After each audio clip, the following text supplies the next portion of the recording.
Dobrý deň, vítam vás pri sledovaní štúdia TA3. Dnes sa budeme venovať dvom výrazným osobnostiam slovenského biznisu a zároveň športu, ktoré stoja za aktuálnymi zmenami v basketbale aj futbale.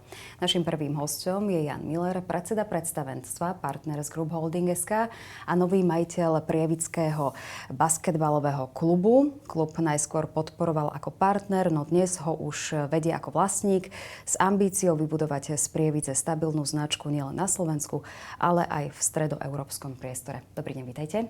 Ďakujem pekne za pozvanie, dobrý deň. A druhým hosťom je Jan Pálenčár, bývalý brankár, FK Inter Bratislava, dnes úspešný podnikateľ v oblasti realít a prezident klubu, ktorý od roku 2021 ho vedie s cieľom stabilizovať financie, rozvíjať mládež a posúvať Inter späť medzi slovenskú futbalovú elitu. Dobrý deň, vítajte. Páni, vy budete aj našimi hostiami na Titanoch biznisu. Naša posledná konferencia v rámci jesennej štruktúry vždy končíme Titanmi biznisu, opäť raz o športe. Budeme sa vlastne rozprávať aj o tom, ako z toho biznisu ste presedlali čiastočne aj na šport. Prečo teda, pán Miller, ste sa rozhodli podporovať šport a teda basketbal? Pred 8 rokmi ma oslovil môj bývalý spoluhráč a spolužiak z gymnázia, aby som im pomohol podporovať mládež v Prievidzi. To znamená, že k mužskému klubu ja som sa dostal cez mládež a postupne zvyšovaním príspevkov sa darilo rozvíjať tú mládež viac a viac. A následne ma teda oslovilo Ačko.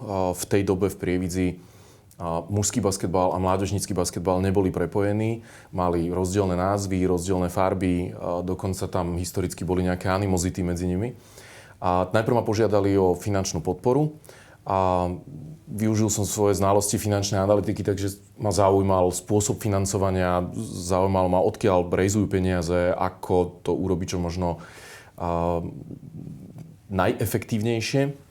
A zároveň tak, aby to mohlo fungovať dlhodobo. No a cez finančnú podporu mužského basketbalu som sa postupne prepracoval až k tomu, že vlastním dnes klub a podarilo sa mi prepojiť mládež s mužmi. Tak obidvaja vlastne pôsobíte teda v oblasti realít, ale v zásade oblasti tých peňazí, takže predpokladám, že tiež za tým stáli teda možno teda finančné problémy, ak ste, pán Pálenčár, do toho vstupovali a zachraňovali ste tiež takýmto spôsobom klub? Ten môj príbeh je veľmi podobný ako príbeh pána Millera. Ja som zhruba pred 12 rokmi vstúpil do Interu ako podporovateľ, ako sponzor, ako partner. Neskôr som vstúpil do štruktúr klubu ako funkcionár a zhruba pred tými 5 rokmi som odkúpil podiely od dvoch majiteľov klubu a stal som teda sa vlastníkom. Tento rok som 50% klubu predal svojmu kolegovi, takže dnes sme dvaja vlastníci futbalového klubu Inter Bratislava a v podstate to je to, čo bolo ako keby v tom úvode najdôležitejšie, finančne stabilizovať klub, aby dokázal fungovať v rámci tých základných činností, ktoré poskytuje a ďalej tieto činnosti rozvíjať. Tak ale obidvaja teda nežijete v nejakej uzavretej bubline a reagujete aj na tie výzvy, ktoré sú v rámci tej administratívy, v rámci zákonov, v rámci politických zmien a podobne. Nie je to také únavné po istom čase si povedať, že to nemá zmysel podporovať v týchto súčasných podmienkach šport na Slovensku, pán Miller? Zatiaľ nechcem hovoriť o únave, lebo toto je pre mňa rookie season, hej, že vlastne v tom Ačku som nováčik a všetci teda dúfame, že sa mi to dlhodobo nestane, aby som pociťoval únavu z podpory. Je to výzva, to určite.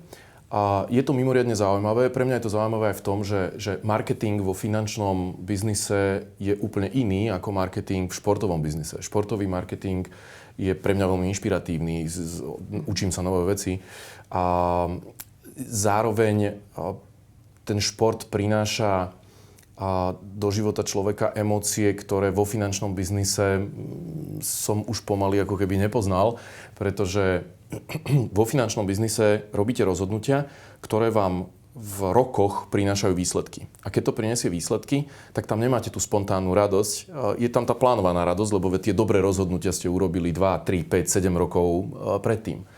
A vždy som si to ospravedlňoval tým, že je lepšie mať plánovanú radosť ako spontánny smútok.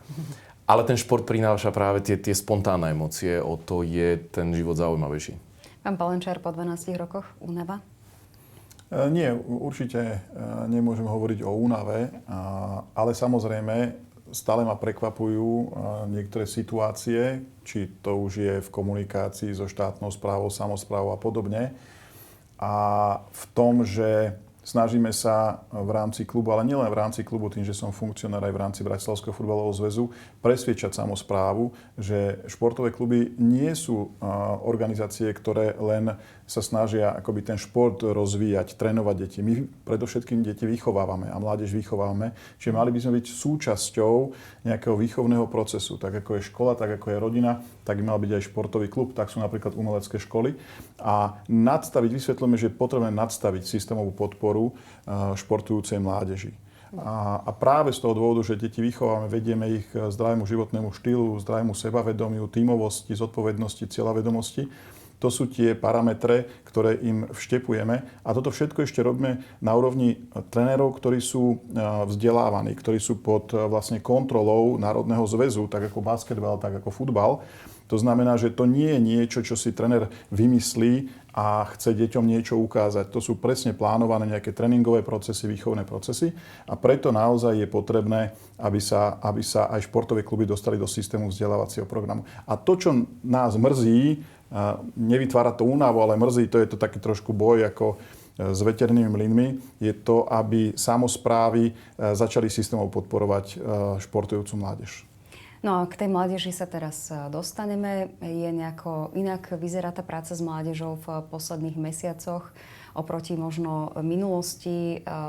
To, čo sme spomínali viackrát v našich reláciách, je, že nie sme tak rozšportovaní ako v minulosti. Aj tí rodičia možno tak nevedú tie deti k športu ako kedysi. Tie dáta, ktoré má ministerstvo športu, sú naozaj kritické, čo sa týka Slovenska a toho, ako to naštartovať. Mali sme tu viacero športov. Predpokladám, že futbal je stále veľmi atraktívny aj pre mládež.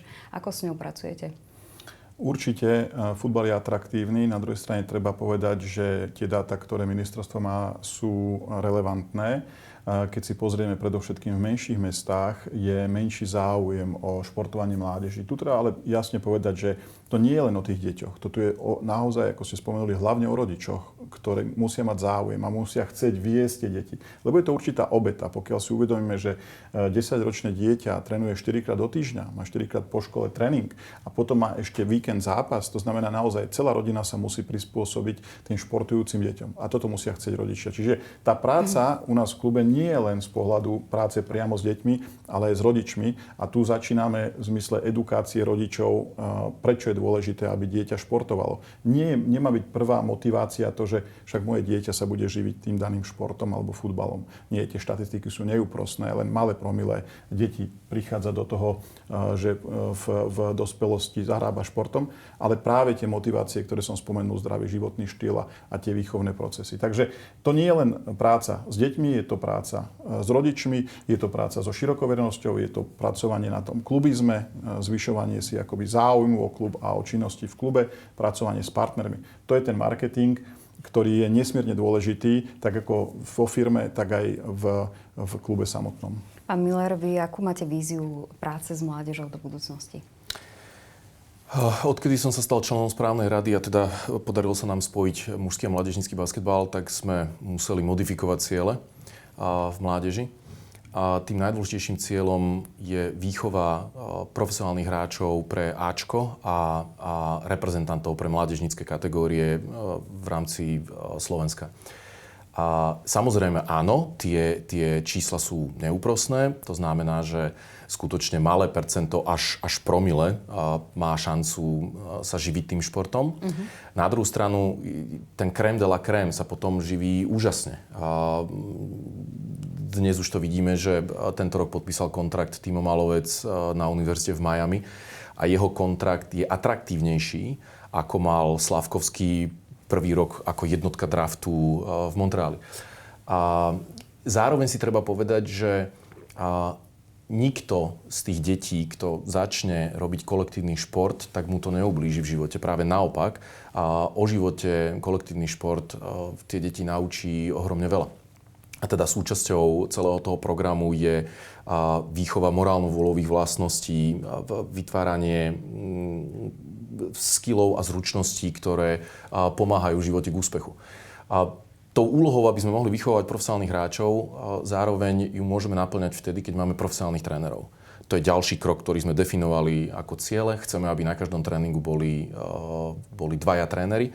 A zároveň pracujeme na tom, aby sme pomohli aj s infraštruktúrou, pretože to vnímame ako najväčší problém slovenského športu. Je investičný deficit v športovej infraštruktúre na Slovensku viac ako 500 miliardy eur, čiže hľadáme cesty, ako tomu pomôcť. Keď sa pozrieme na tie najväčšie prekažky, s ktorými ste sa stretli, a hneď v úvode, alebo čo ešte teda vidíte, my sme sa teda aj pred reláciou rozprávali hlavne teda o tej infraštruktúre. Sú teda tie čiastkové riešenia také, že rýchleho charakteru, ktoré vieme urobiť hneď, alebo je to teda dlhodobejšia vízia aj teda ministerstva športu, ktoré tu máme, ale aj teda aj štátu, aby to viac podporovalo, či už basketbal alebo futbal, pán Miller? Na každú problematiku sa treba pozrieť koncepčne a systémovo. Zabudnime na atomovky.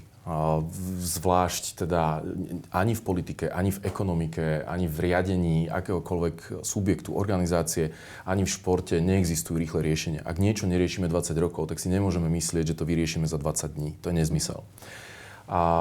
Najväčším problémom slovenského športu je infraštruktúra.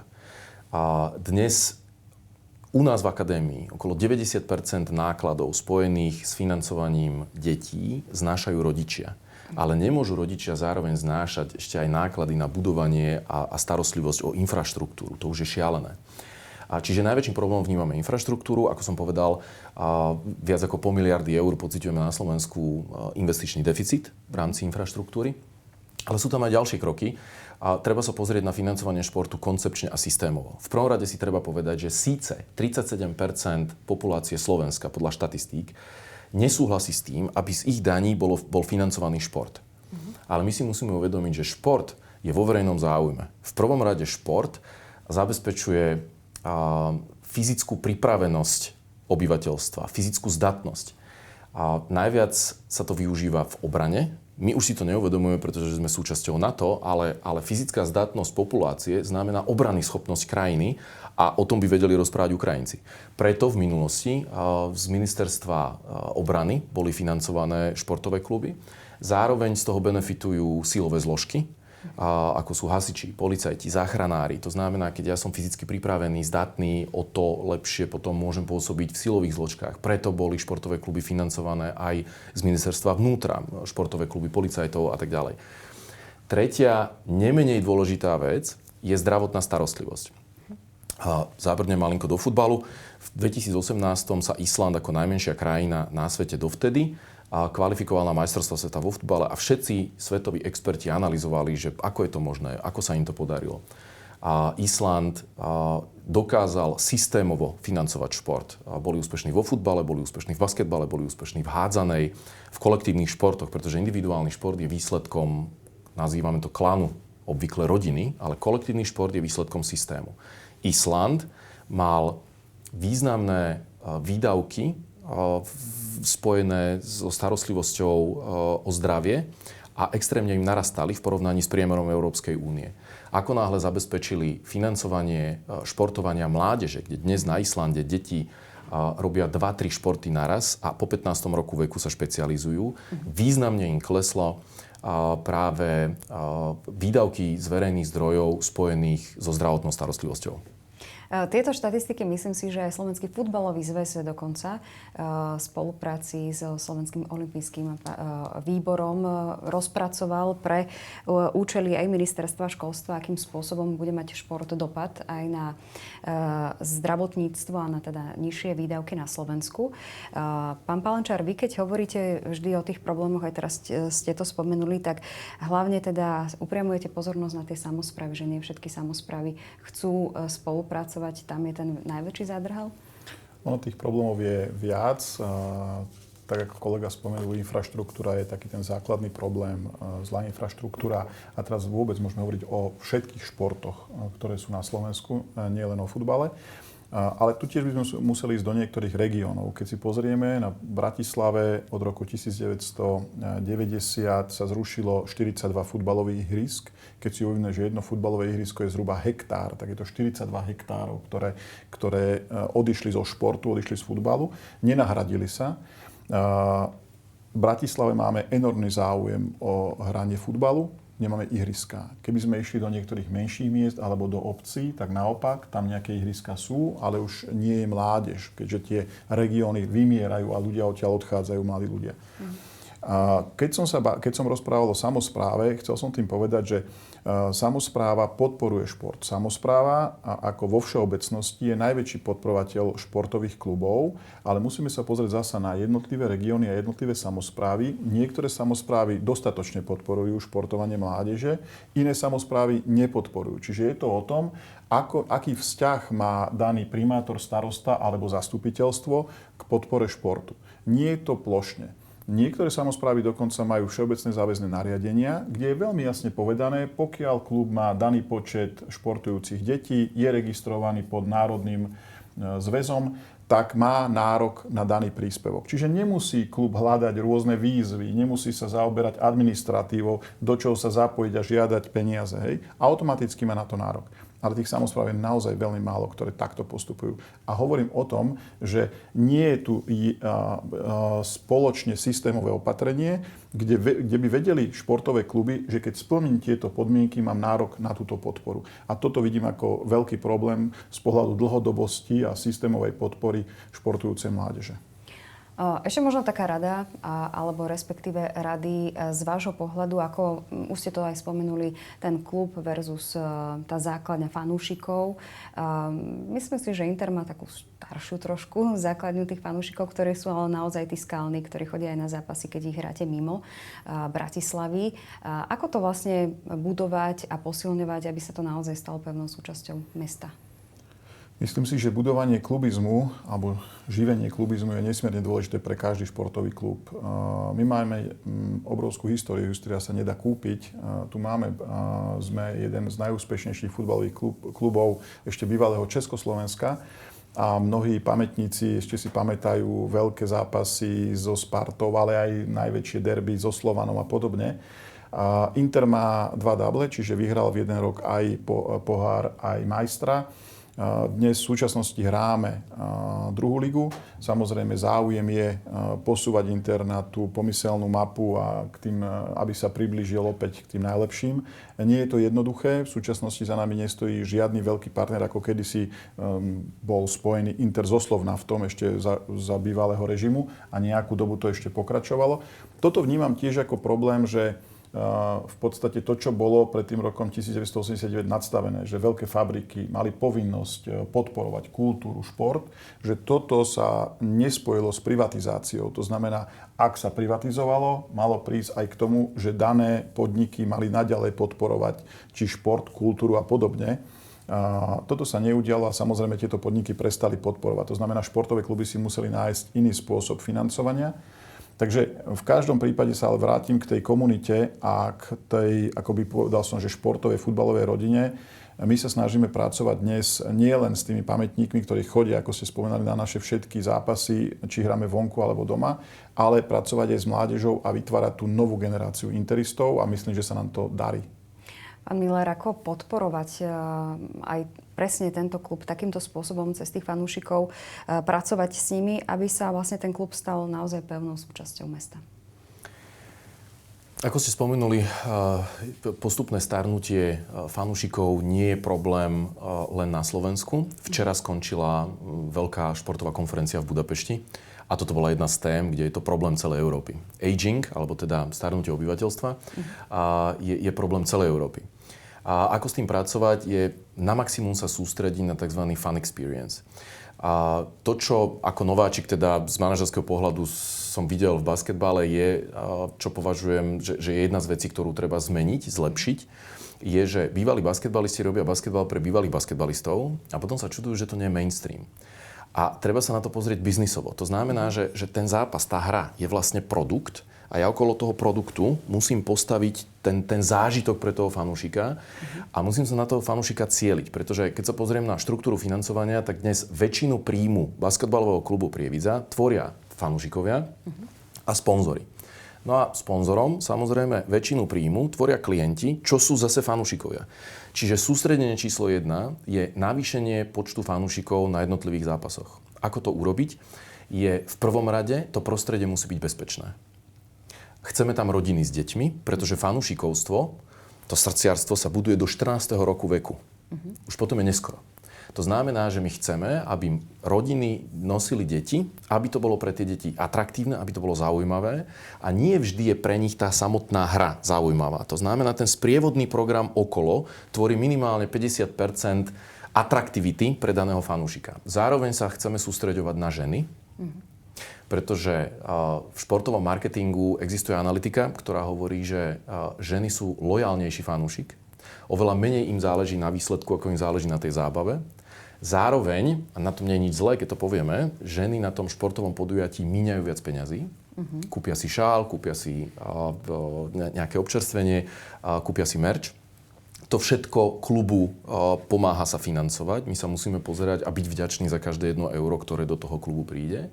A zároveň si tým zabezpečujeme ďalšiu vec a to je, že keď tie mladé rodiny dokážeme atraktovať a deťom sa ten daný šport páči, dokážeme si zabezpečiť prílev malých detí aj do klubu, do akadémie a tým pádom si vychovávame nových basketbalistov. A ešte v krátkosti možno páni taká vízia dlhodobá, že keď si poviete o 5-10 rokov, že kam sa klub posunul, čo je teda to hlavné, čo chcete dosiahnuť, pán Palančár? To je to, čo som spomenul. To znamená dostať Inter medzi najlepších, aby naše Ačko hrálo prvú ligu, aby sme boli vzormi pre našu mládež. To je presne to, kam deti vzhliadajú. Chceme, aby sme si zvýšili alebo zväčšili tú našu komunitu, tú interistickú komunitu, tú našu fanúšickú základňu. Ale základným predpokladom, aby sme mohli robiť všetky aktivity, ktoré ste spomenuli v oblasti marketingu, v oblasti atraktivity, toho samotného stretnutia a všetkých ostatných pridružených aktivít, je práve tá infraštruktúra.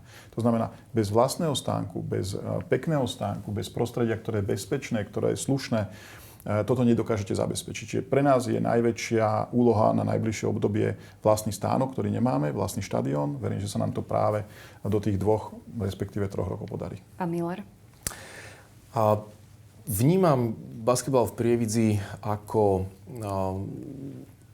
produkt, ktorý má ohromný potenciál. Basketbal vo všeobecnosti na Slovensku vnímam ako startup. To znamená, čakajú nás veľké výzvy a nepochybujem o tom, že dynamický rast, pretože bez pochyby futbal je šport číslo 1 všade na svete, ale basketbal je číslo 2. Čiže je globálne veľký, ale lokálne malinký. Keby sme mali šport, ktorý je naopak globálne malý a lokálne veľký, ten nemá veľký potenciál rastu. To znamená, že basketbal má enormný potenciál rastu na Slovensku. Zároveň si je treba uvedomiť, že pôsobíme v zábavnom priemysle. Šport je zábavný priemysel. To znamená, ak sa nám v období 5 až 10 rokoch podarí priniesť úžasnú zábavu pre diváka, pre fanúšika, tak si môžeme povedať, že niečo veľké sa nám podarilo. Ten športový úspech je vlastne akcelerátor tej zábavy, je booster tej emócie. A zároveň budeme veľmi radi, keď sa nám s klubom BC Prievidza podarí dosiahnuť medzinárodné úspechy. Podarí sa nám to, že budeme nielen rozpoznateľná, ale úspešná, hodnotná značka. A toto všetko sú ciele, ktoré máme definované. A budeme hľadať podporu, budeme hľadať možnosti riešenia tak, aby sme naplňali cieľa a predpoklady, ktoré sme si definovali. No a viac si povieme už na Titanoch biznisu 5. decembra a teda diváci časť tej diskusie prvých 20 minút budú môcť vidieť aj naživo 5. decembra od 9. hodiny. Páni, ďakujem veľmi pekne. Jan Miller, Jan Palančár. Ďakujem pekne. Ďakujem pekne. A rozhovor nájdete aj v archíve na našom webe teatry.com. Majte sa pekne, dovidenia.